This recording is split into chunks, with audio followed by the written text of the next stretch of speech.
दोस्तों, मनुष्य के जीवन में दो ही घड़ियाँ होती हैं। एक सुख की घड़ी और एक दुख की घड़ी। सुख मनुष्य को प्रसन्नता देता है, दुख मनुष्य को डरावनापन और घबराहट और आदि बहुत सी चीज़ें देता है। सुख में मनुष्य इतना ज़्यादा प्रसन्न रहता है कि उसे लगता है कि उसका ज़िंदगी में आना सफल हुआ। लेकिन दुख की घड़ी में मनुष्य इतना ज़्यादा दुखी हो जाता है कि उसे लगता है कि मैं इस जीवन में क्या करने आया हूँ, मैं आया ही क्यों हूँ, अच्छा होता मैं मर जाता। ऐसी कई कई विचार मनुष्य के जीवन में आते हैं। आज हमारी कहानी उसी टॉपिक पर है कि दुख की घड़ी में हम ऐसा क्या करें कि हम दुख से डील करना सीख जाएं और उसको फेस करें। दुख की घड़ी में कोई ऐसा काम ना करें जिससे हमें, हमारे माता पिता या हमारे फैमिली को पछतावा हो और हमें दुख हो कि हमने ये क्या कर दिया। कहानी को शुरू करने से पहले मैं आपसे निवेदन करता हूँ कि आप हमारे चैनल लाइफ इंस्पिरेशन को सब्सक्राइब करें ताकि इसी प्रकार की मोटिवेशनल, इंस्पिरेशनल और लाइफ थिंकिंग जैसी कहानियाँ मैं आपके सामने रख सकूं। एक बार एक आदमी बुद्ध के पास आया और बोला, आप मुझे शिक्षा दें कि आपके दिए हुए ज्ञान को आसान भाषा में मैं समझ सकूं। बुद्ध ने उस आदमी से पूछा, क्या तुम्हारा कोई बेटा है? आदमी ने कहा, हाँ, मेरा बेटा है। बुद्ध ने फिर पूछा, क्या तुम्हारे भाई का कोई बेटा है? आदमी ने कहा, हाँ, मेरे भाई का भी बेटा है। बुद्ध ने फिर पूछा, क्या तुम्हारे पड़ोसी का भी कोई बेटा है? आदमी ने कहा, हाँ, मेरे पड़ोसी का भी बेटा है। बुद्ध ने कहा, क्या कोई ऐसा इंसान जिसे तुम पर्सनली नहीं जानते हो, क्या उसका भी कोई बेटा है? आदमी ने कहा, हाँ, उसका भी बेटा है। फिर बुद्ध ने उससे एक प्रश्न पूछा, बताओ, अगर तुम्हारे बेटे की मृत्यु हो जाए तो तुम्हें कितना दुख होगा? आदमी ने कहा, बुद्धा, मैं आपको बता नहीं सकता कि मैं क्या करूँगा। मेरी तो दुनिया ही खत्म हो जाएगी, मैं खुद मर जाऊँगा उसके बिना। मैं अपना जीवन अपने बेटे के बिना सोच भी नहीं सकता। बुद्धा ने आगे पूछा, अगर तुम्हारे भाई के बेटे की मृत्यु हो जाए तो तुम्हें कितना दुख होगा? आदमी ने कहा, मुझे बहुत दुख होगा, लेकिन उतना नहीं जितना मेरे खुद के बेटे के मरने पर होगा। बुद्धा ने आगे फिर पूछा कि अगर तुम्हारे पड़ोसी के बेटे की मृत्यु हो जाए तब तुम्हें कितना दुख होगा? आदमी ने कहा, मुझे तब भी दुख होगा, लेकिन मेरे भाई के बेटे की मृत्यु से कम होगा। भगवान बुद्ध ने फिर आगे पूछा, अगर उस अनजान व्यक्ति के बेटे की मृत्यु हो जाए जिसे तुम जानते तक नहीं, तब तुम्हें कितना दुख होगा? उस जवान आदमी ने कहा, तब मुझे बिल्कुल दुख नहीं होगा, क्योंकि मैं तो उसे जानता तक नहीं हूँ। फिर बुद्धा ने उससे पूछा, अब ये बताओ, हमारा दुख किस पर निर्भर करता है?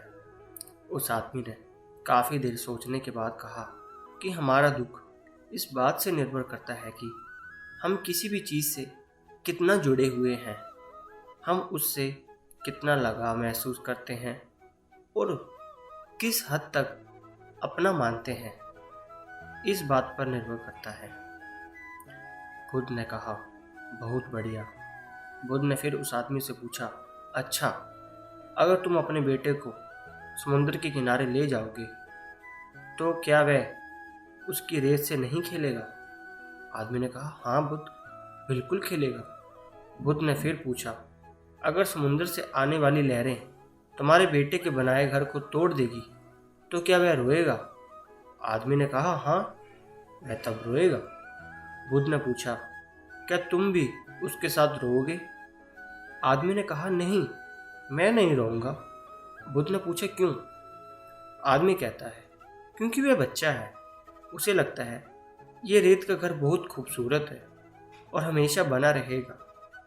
उसका उस घर से जुड़ाव हो जाता है, लगाव हो जाता है, उसकी भावनाएं उस रेत के घर से रहती है, जबकि मैं जानता हूँ कि वह एक रेत का घर है और हमेशा बना हुआ नहीं रहेगा।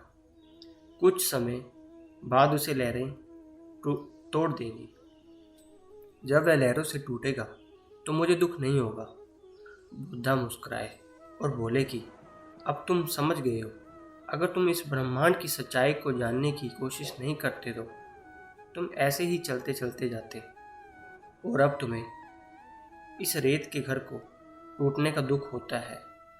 तुम में और इस रोने वाले बच्चे के बीच में कोई फर्क नहीं रह जाता। इससे बुद्धा हमें बताना चाहते हैं कि दोस्तों, हमें लगाव कम से कम रखना चाहिए, यानी किसी को भी खुद से ज़्यादा मत जोड़ो, क्योंकि इस दुनिया में कोई भी चीज़ हमेशा के लिए नहीं होती।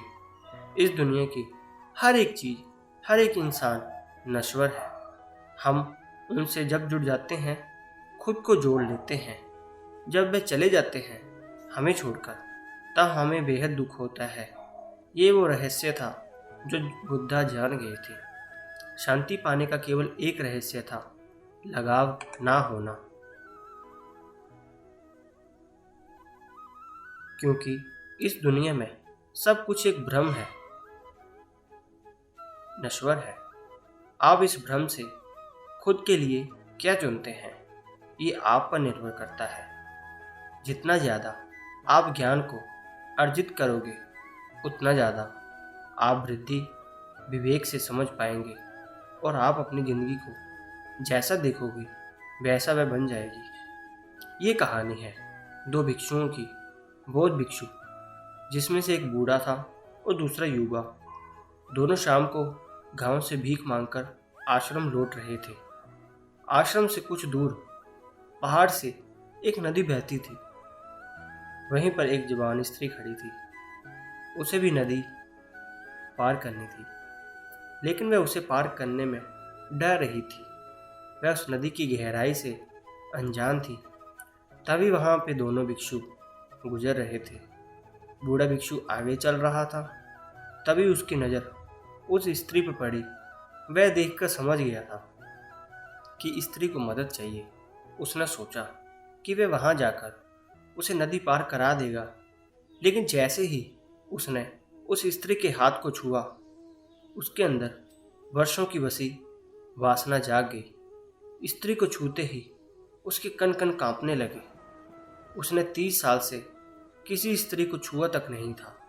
उस स्त्री को छूने के नाम से ही उसके मन में कई तरह के ख्याल और वासना आ रही थी। तभी उसने सोचा कि छी छी, ये कैसी गंदी बात सोच ली। मेरी इतने सालों की साधना भंग हो जाएगी।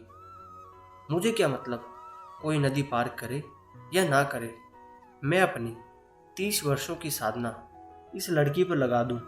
बिल्कुल नहीं। ये सोच उसने आंखें बंद कर ली। लेकिन वो जवान स्त्री तो उसे आंखें बंद करने पर भी दिखाई दे रही थी, क्योंकि भिक्षु की सोई हुई वासना जाग गई थी। वह उसकी तरफ आकर्षित हो चुका था। आंख बंद करते ही वह उस नदी में उतर गया। आपको पता ही है, जिस चीज़ से आंख बंद कर ली जाए तो वह और हमें दिखने लग जाती है। उसी तरह उस भिक्षु के साथ भी हुआ। उसे वह स्त्री अप्सरा की भांति दिखने लगी, क्योंकि उसने आंखें बंद कर ली थी। उसे इस स्त्री का ही सपना दिख रहा था। वह स्त्री उसे आकर्षित कर रही थी। उसका एक मन कहता कि ये तो गलत बात है कि किसी ज़रूरतमंद की सहायता करनी चाहिए। वहीं दूसरा मन कहता कि ये बस मन का भ्रम है। तुम खुद को धोखा दे रहे हो। तुम्हें उसे छूना चाहते हो, जो कि गलत है। हम साधु का जीवन अलग होता है। साधुओं के लिए स्त्रियां केवल एक समस्याएं हैं। नदी के घाट पर उस साधु का मन अशांत रहता था और वह 2 हिस्सों में बढ़ जाता था। एक तरफ उसका मन उसे उस लड़की की तरफ आकर्षित करता था, वहीं दूसरी तरफ उससे दूर जाने की सलाह देता था। उस लड़की को जो वहाँ खड़ी है, उसे कुछ पता नहीं होता था कि साधु के मन में क्या चल रहा है और क्या नहीं। वह तो मदद के इंतजार में किसी का इंतजार करती है, ताकि कोई उसे नदी पार करा दे। बूढ़ा भिक्षु आगे निकल जाता है। तभी उसे ख्याल आता है कि उसका साथी पीछे छूट गया है, कहीं वे उस स्त्री को नदी पार कराने की भूल न कर दे। वह तुरंत वापस जाता है, ये सोच कि पहले ही उसे सचेत कर दूं। लेकिन जब वह वहां पहुंचता है तब तक देर हो चुकी होती है। वो देखता है कि वे जवान भिक्षु उस स्त्री को कंधे पर बैठाकर नदी पार करा रहा होता है। ये देख बूढ़ा भिक्षु पूरी तरह जल जाता है। उसके मन में अलग अलग भावनाएं आने लगती हैं। वह सोचता है कि इससे अच्छा तो मैं ही इसे नदी पार करा देता। लेकिन वहीं दूसरे पल उसे ख्याल आता है कि कैसी पागलपन वाली बात कर रहा हूँ मैं उस औरत को अपने कंधे पर लूँ, 30 साल की अपनी साधना नष्ट करूँ, कभी नहीं।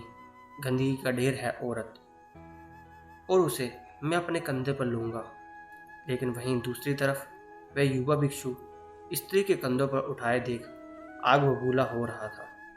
वह मन ही मन सोचता, आज आश्रम जाते ही गुरु जी से कहूँगा कि इसने एक स्त्री को कंधे पर उठाया है, ये अपवित्र हो गया है। ये युवा सन्यासी पूरी तरह से भ्रष्ट हो गया है, इसे आश्रम से बाहर निकालो।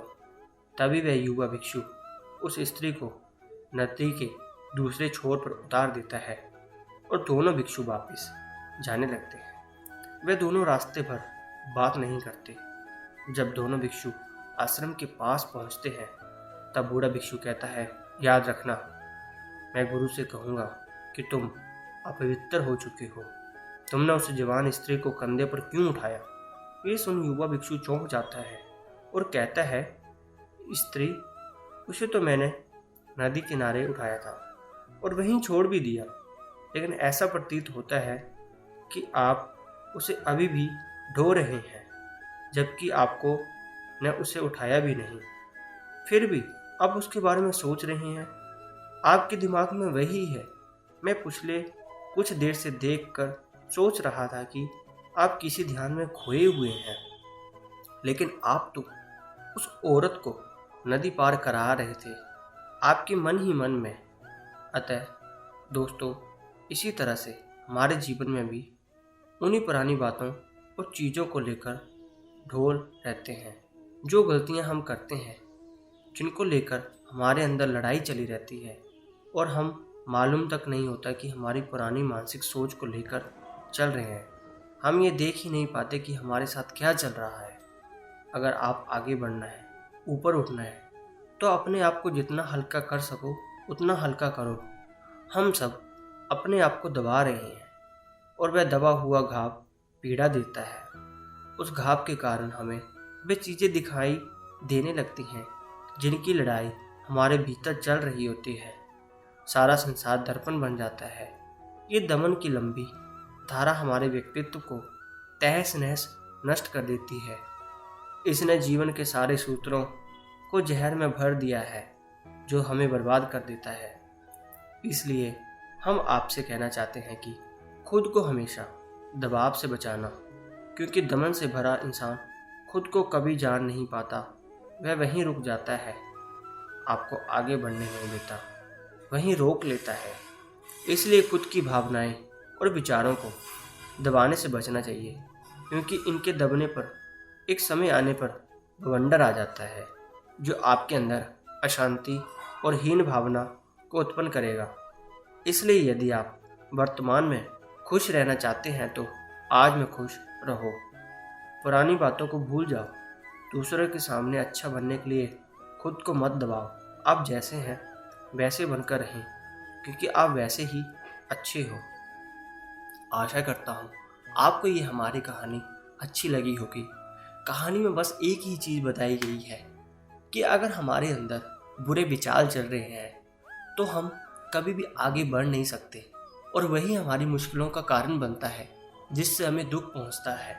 हमारे अंदर जितने अच्छे विचार होंगे, जितने हमारे अच्छे कार्य होंगे, वो हमें आगे प्रेरित करते हैं, जीवन में खुशहाली लेके आते हैं, और हमारे बुरे समय में हमें ये एहसास दिलाते हैं कि नहीं, जिंदगी जीना ही एक नाम है।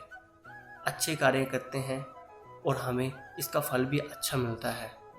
आशा करता हूँ आपको हमारी ये कहानी अच्छी लगी होगी। धन्यवाद।